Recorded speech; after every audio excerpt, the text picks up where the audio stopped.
There we go. Okay, so Yeah. I'm wondering if you can say something about you and my dad and tennis for his 80th birthday. Well, yeah. Ron, we go back a long way, and I was thinking because of this. I was thinking I think I met your dad when I was like 14, because I started late. I started playing tennis when I was around 13, and he had started a little earlier, of course. But I didn't know about him, but we lived close by, or we were in the same area, let's put it that way. I was in Santa Monica, and he being in Brentwood, I didn't know where he lived, I didn't know him, but I was thinking about the first tournament I played was in Lincoln Park in Santa Monica, and it was called the Santa Monica Closed. Mm-hmm. So I entered the tournament, and I think, honestly, Ron will probably know this because he remembers more than I do with the details. Mm-hmm. But I think I lost to him in the finals of the tournament. And I know I didn't get very many games, if any games, but I didn't get many games. And I was thinking, later, not during the tournament or after right away, but later on, this was the Santa Monica Closed. Aren't you supposed to live in Santa Monica? I found out that he didn't live in Santa Monica. I never complained. I never said anything. Why Santa Monica Closed? Why didn't he call it that?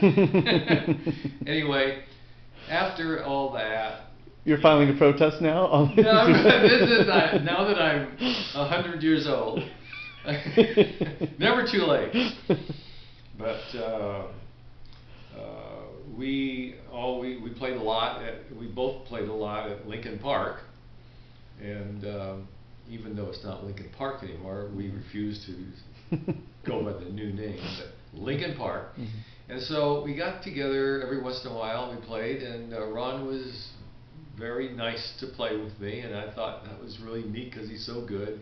And we played, and one thing led to another. We became friendly, and we played with the same people. And as we talked about not too long ago, we would play with some of the older guys at Lincoln Park just to get on the court. Because if the juniors play, the young people play on the court, they just kick us off, and we wouldn't be able to play. So I've forgotten that, but that's true. So there's people down there that, we name their names. He remembers most of our names, most of their names, more so than I. But anyway, we play with them, and then after that they get tired, and then maybe we would play to it ourselves. Mm-hmm. But we played a lot, and he worked me over probably a lot, and because I couldn't, do well. But we got along so well that he did play with me, and I worked so hard myself at the game, and I got better, and we had good matches. We had fun matches and good matches, and we got along. So, but I still remember so much of taking my bicycle, and after we got to be real friends, and riding my bicycle up to Rockingham, 116 North Rockingham. And just what I do is I knock on the door, nobody answer, of course, and I just walk in. So and say hello. Mrs. Kolish will be there in the chair and listening to some music. I didn't know what that music was, but it turned out, of course, to be your grandfather. And she was like in heaven. And I thought to myself, wow, you really got to understand that music to be so relaxed and listen to it. But that's nice. That's nice. That's good.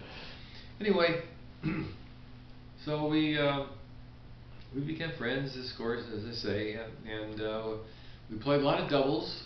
When did you start playing doubles together?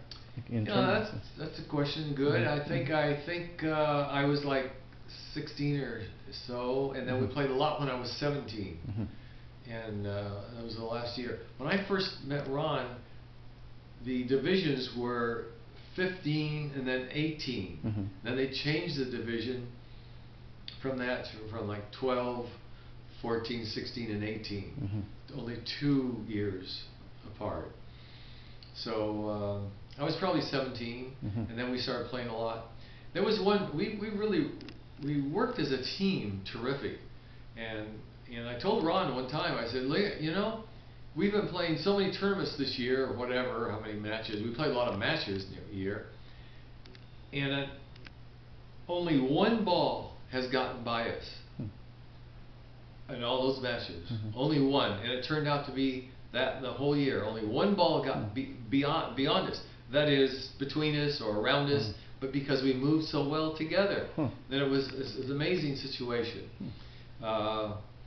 We didn't win our matches. We did some winning, but we enjoyed playing with each other, and he has a lot of patience with me. It took me a long time, many times, to start returning serve in the second set rather than the first set. And he returned all the serves. He was so good at that. And but we did some winning, and it was really a lot of fun. We always had a fun time together. And I remember, like, some of my like more vivid childhood memories is going and watching Scott with my dad and just feeling so nervous, like we cared so deeply about every point that he would play in mixed doubles or whatever it was. And yeah, that was well, one of my tennis hard. memories. Watching is much harder than playing. It is, isn't it? Yeah. You're on the, and you just hope, wish, and hope, and why, and how did that happen? And, oh no, he never misses that. But anyway, yeah. Well, we enjoyed playing with each other, and we got along well all the time. I remember when I went back to play the NCAAs. I was talking to Ron before we went back to play, and Notre Dame wasn't playing. And he told me, if I play Max Brown, this is the way to play him. And Max Brown was like #1 on the team. And lo and behold, I played Max Brown, and I beat him. Whoa. And that was my best tournament. I got to the quarterfinals. Wow. And that's because of Ron. So I don't know how much I owe him, but I owe him a lot. Well, he taught me a lot, because I realized early, even though I didn't know a whole lot about tennis, he taught me a lot how to think about stuff on the court, and he used his head. And you know, he wasn't exactly 7 feet tall and booming the ball by me, but he didn't miss hardly anything. And he was really out there using his head and how to play, how to win, where to hit the ball. That taught me a lot. You can, you know, open your eyes. You can see what's going on the other side of the net. And he really did help me very much, you know, with my tennis, and it was fun, and he was great. It's amazing you guys are friends all these years later. I know. It's amazing that, And still playing tennis. Still trying to play tennis. I'm still trying, yeah. So, but Cora and I played a set this morning. Yeah. And I beat her. Wow. So I don't beat her every time. We're about even now. And then she went out and played a match. She just got home. She just got home a little while ago. She took a shower. She's in the other room. And how'd you do? 1 and 2. Wow. Gee, that's really good. Anyway, she's playing really good. So anyway, that's fun, and Ron and I have always gotten along and had a great time. Yeah. So. All right. Well, thanks so much. Well, anyway, probably a lot more after we turn the cameras off. I'll think about all these other things that we've done, but we had great trips up in the Pacific Northwest, and 2 of them, in fact. And yeah, what's the best match you guys ever played? What's your most impressive win? Well, the most impressive win is easy to figure out, because we played that at Douglas Park in Santa Monica, on the court, you know, closest to 26th Street. Okay, they got 2 courts there. and we beat a fellow by the name of Don Kirbo, and I guess it was Noel Brown. Now that name, I think it was Noel Brown, but they were seated like one in the Santa Monica tournament. This is the men's division, and that was huge. That was huge because Don Kirbo was like in the papers all the time. He's going to play Davis Cup tennis. He's the big coming star and everything. Giant serve, 6'4", 5", whatever, big serve. And Ron was over there getting them all back. And but that was our best match. Wow. We had some good matches. Yeah. Well, that was the best. That was the best because that was the most surprising match. Yeah, that was. It's funny. He never talks about that one. Yeah, we've remembered that for a long time. Oh yeah. Okay. Anyway, happy birthday, Ron, and you finally caught me in the '80s. Wow, '80s. Yeah. '80s. Whew. It's hard to even say. All right. Well, thanks a lot. I'm gonna sign off.